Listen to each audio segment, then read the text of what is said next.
పత్రిక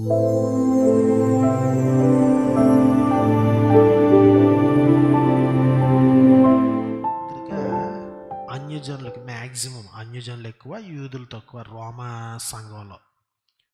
రోమా పత్రిక వాళ్ళకి పౌలు గారు రాసినప్పుడు చాలా ఎర్లీగానే ఏంటి ఆ, చాలా ఎర్లీ బుక్స్ అనమాట అవి. ఇంకా సువార్తలు పూర్తిగా రాయబడక మునిపే రాసినటువంటి పుస్తకాలు, ఉత్తరాలు. మీరు చూస్తే రోమాపత్రిక ప్రారంభం నుంచే ఎన్నో వచనాలు ఉంటాయి. కీర్తనల గ్రంథంలోంచి, యెషయా గ్రంథంలోంచి మీరు ఎట్లా తీయబడికే మొత్తం అన్ని కొటేషన్స్ అనమాట.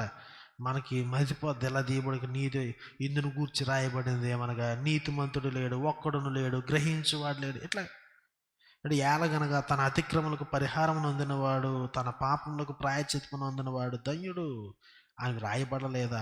ఇలా ప్రతి పేజీలో మీరు ఎలా తిప్పుతూ ఉంటే వరుస పెట్టి ఇంకా 9వ అధ్యాయం నుంచి అయితే మనకి ఇంకా మామూలుగా ఆయన రాసిన దానికంటే పాత నిబంధన లేఖనాలు ఎక్కువ ఉంటాయి.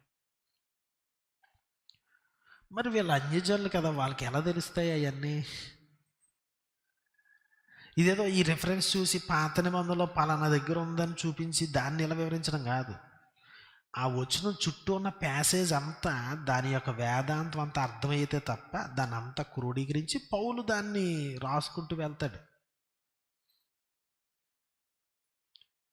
అంటే పౌలు వారు పాత నిబంధన విషయాలను, పాత నిబంధన వేదాంతాన్ని అంతగా అవపోస పెట్టిన వారై ఉండాలి అని ఎక్స్పెక్ట్ చేస్తున్నాడు.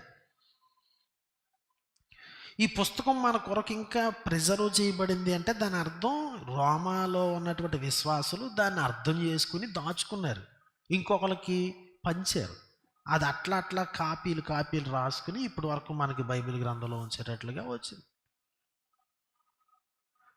ఎక్కడో ఉన్నటువంటి అన్యజనులు పాత నిబంధన నేర్చుకోవాలి, వేరే ఆప్షన్ ఇవ్వలేదు పౌలు కానీ లేకపోతే పేతురు కానీ ఎవరు కూడా.